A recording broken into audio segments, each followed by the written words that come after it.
Oh, well, you know what? This is a really difficult film for me to sort of properly judge, I think, because there's a lot of good stuff in this film, but there's also a lot of bad stuff that really sort of makes me go, I don't know. I really want to sort of say that this is a fantastic film, but I'm afraid it just falls short of that.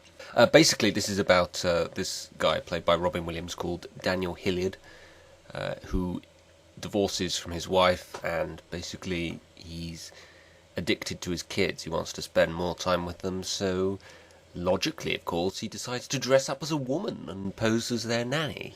Doesn't seem like exactly the most logical conclusion to come to and the best solution to this problem, but that's the way he wants to go. It's kind of an interesting kind of sort of double performance from Robin Williams in this film, because he sort of plays two roles here. He plays Daniel Hilliard, and he plays the woman he pretends to be, Mrs. Doubtfire, obviously, the title of the film. As Daniel Hilliard, he's basically just the same role that he plays in pretty much all of his other films. He is just sort of playing Robin Williams, really. It's sort of improvised comedy and everything. And I gotta say, a lot of people say they're really annoyed by that performance from Robin Williams. I don't mind it. I actually find it pretty funny, and I do find the performance Robin Williams gives in pretty much all his films, I think it's pretty good. I enjoy watching him on screen. I think I'd probably enjoy some of his stand-up if I ever watched that. His performance as Mrs. Doubtfire, I honestly would have sworn to God that this was just a woman playing him, pretending to be a woman, really. The makeup and the performance in Robin Williams playing Mrs. Doubtfire, it's incredible. It's like, I would never have guessed that was actually Robin Williams in disguise. That's remarkable. It's a pretty decent performance as Mrs. Doubtfire. Very sort of different kind of character from Daniel Hilliard. Very sort of soft woman. Very much believes in disciplining the children she's caring for, but also cares for them very deeply. That's a very kind of interesting kind of role that he plays in this woman. I don't really like the way that this film begins.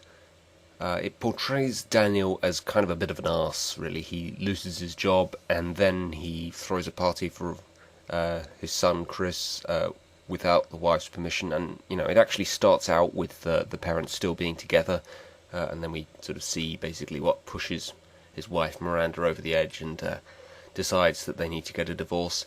I'm not entirely sure if that was the best way to start the film. I think they probably would have been better off just beginning the film with them already divorced, I think. The effect of seeing them get divorced, really, it makes me dislike Daniel, and it really makes me dislike Miranda. And these are the two characters, really, that sort of carry this film. Daniel as Mrs. Doubtfire as well, I suppose. This is very much Mrs. Doubtfire's film. Obviously her name's in the title, but Daniel as Mrs. Doubtfire, of course. The kids don't really do anything other than be innocent cute little kids, really. They never really contribute anything to the story themselves. They just sort of stand there and watch the parents get on with it and just sort of react in the appropriate ways of, oh, that's horrible, or, oh, that's great, kind of ways. There is a sort of brief period just after Mrs. Doubtfire starts taking care of the kids that the older daughter, Lily, protests this a little bit, but other than that, the kids don't really contribute anything to the story. There's kind of sort of a double life, obviously, that Daniel's living here now. They never really explain exactly how he juggles this double life.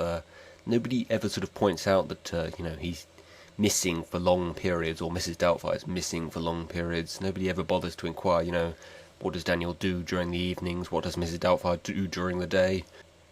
This is based on a book, which, from what I understand, this is absolutely nothing like the book. This is basically just a story about, the only similarities this shares with the book is that it's a guy who's divorced from his wife that dresses up as a woman in an attempt to spend more time with his kids. That's the only thing it has in common with the book, really.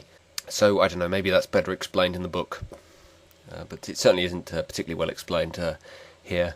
It's a good performance by the actress Sally Fields.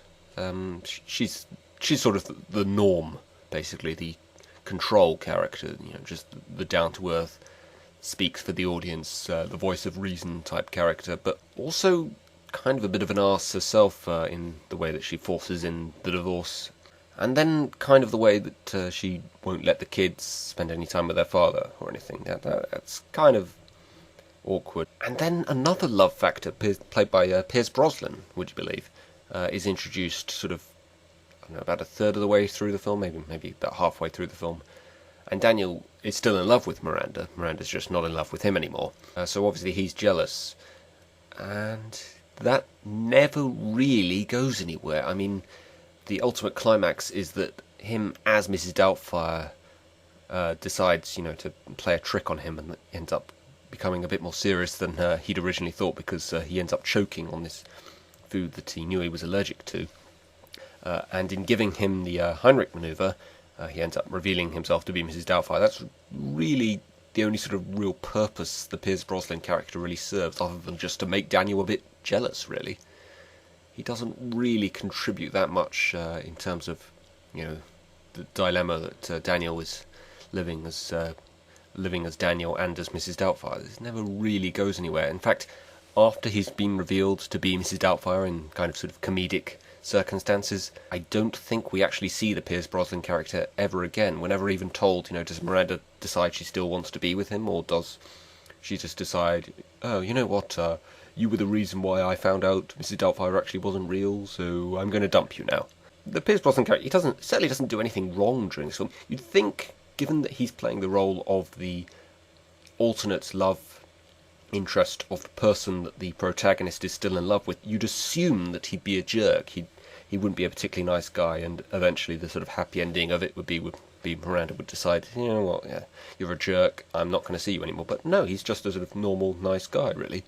If you have a crush on someone and then you find out that they already are with someone, you're kind of sort of secretly hoping that they have a bit of an argument or a row and end up splitting up, which is kind of a selfish attitude, and that's kind of what Daniel goes through here. So, that's another sort of reason not to like the sort of character of Daniel. But at the same time, everything else Daniel does in this film, it's all sort of so nice, sort of the family he helps bring together as Mrs. Doubtfire, and the career he tries to sort of put together as an entertainer, I suppose, has a sort of resolution in that he ends up getting a TV career as Mrs. Doubtfire, as it turns out. After he's revealed to be Mrs. Doubtfire, he sort of still continues to use that to his advantage by playing Mrs. Doubtfire on a TV show. An interesting sort of twist. He didn't really work out him seeing his kids being Mrs. Doubtfire, but he ended up, because of that, helping his career, kind of inadvertently helping his career by dressing up as a woman. I guess maybe that's kind of a nice kind of resolution for the character of Daniel, but I don't know if there's any kind of major resolution to the character Miranda. She's kind of just sort of, again, like the kids, just sort of sits there at the end and just sort of watches everything go by and says, yeah, that's okay. There's kind of an interesting sort of thing about the ending, which is, the older sister and the son find out sort of partway through the film that Mrs. Doubtfire is actually Daniel. The little girl, played by Mara Wilson, she doesn't know until he's revealed to be Mrs. Doubtfire at the end. That has to be a little bit... I would think that would be a little bit traumatizing, to be honest. Because basically this middle-aged woman who has cared and loved for you, for several months, and you've grown to love maybe yourself, has basically just died right in front of you. I mean, effectively, because you found out she was never actually real. That's gotta be a little bit traumatizing. And then we're supposed to believe that just, a few days after that, they see her on television and just continue to watch this woman that they thought was real for several weeks on TV. I don't know if I would enjoy that, watching a woman who you thought was real but now know isn't real.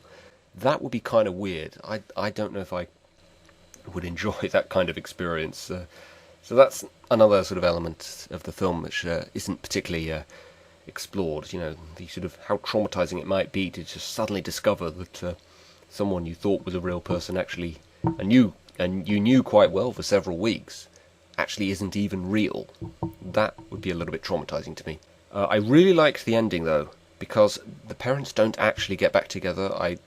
I've read a bit of research in that they were saying that the writers contemplated having the parents get back together at the end, I kind of assumed from the beginning, since we see the parents divorce, that meant that the resolution at the end was going to be that they were going to get back together. And the fact that they actually don't get back together at the end really makes me question the fact that why didn't they just start the film with them already divorced? It's kind of like, we need to get back to how we were at the beginning of the film, it's sort of coming full circle, but no. They get divorced at the beginning and that's it. They are still divorced at the end. Why even show them getting divorced if they're not going to get back together? But I do like the fact that they don't get back together, because that's a sort of more realistic sort of message, because it's still a happy ending. I think that's a really good kind of message to send to kids, because obviously this is a kids' film. There's quite a bit of swearing in it, actually, and obviously the kids just sort of play side roles in it, and yet it is still a kids' film, very much. But it is very much a happy ending, even though the parents don't get back together. I think that's a nice sort of different kind of twist from what you would normally expect from films like this. The ending, and just Robin Williams' performance as both Daniel and as Mrs. Doubtfire, the sort of comedic edge he gives to both of those characters, that is enough of a reason for me to make me say that this film is probably worth seeing. But there's definitely a lot of problems. I didn't really like the way that the whole relationship between him and Miranda sort of, first of all, started things off with them getting divorced, and then ended things, Stu being just chucked out of the film for no apparent reason, and they never quite sort of make it up. Miranda just sort of does him a favour by saying, oh, your father's going to spend time with you after school. They never really sort of make it up themselves. She just sort of does him a favour, really. The kids don't really add that much to the film other than just being the kids. But yeah, I would say definitely Robin Williams' comedy. And one more thing I would say about this, the sort of hijinks climax to this film is Daniel switching between Daniel and Mrs. Doubtfire, going back and forth in a restaurant. There's just no way he could have actually gotten changed that quickly. That was kind of ridiculous, but I suppose, this film is a comedy, so maybe you do need a bit of suspension of disbelief in that department. But overall, yeah, there is definitely enough in this film that makes it worth seeing, but there's a lot of problems with the writing of this, particularly with the beginning and the ending, I would say. Okay, so overall I would say this is probably about a 6 out of 10 kind of film. It's just sort of on the top end of okay, I would say. Okay, well that's that, guys. We'll see you again soon for another film review.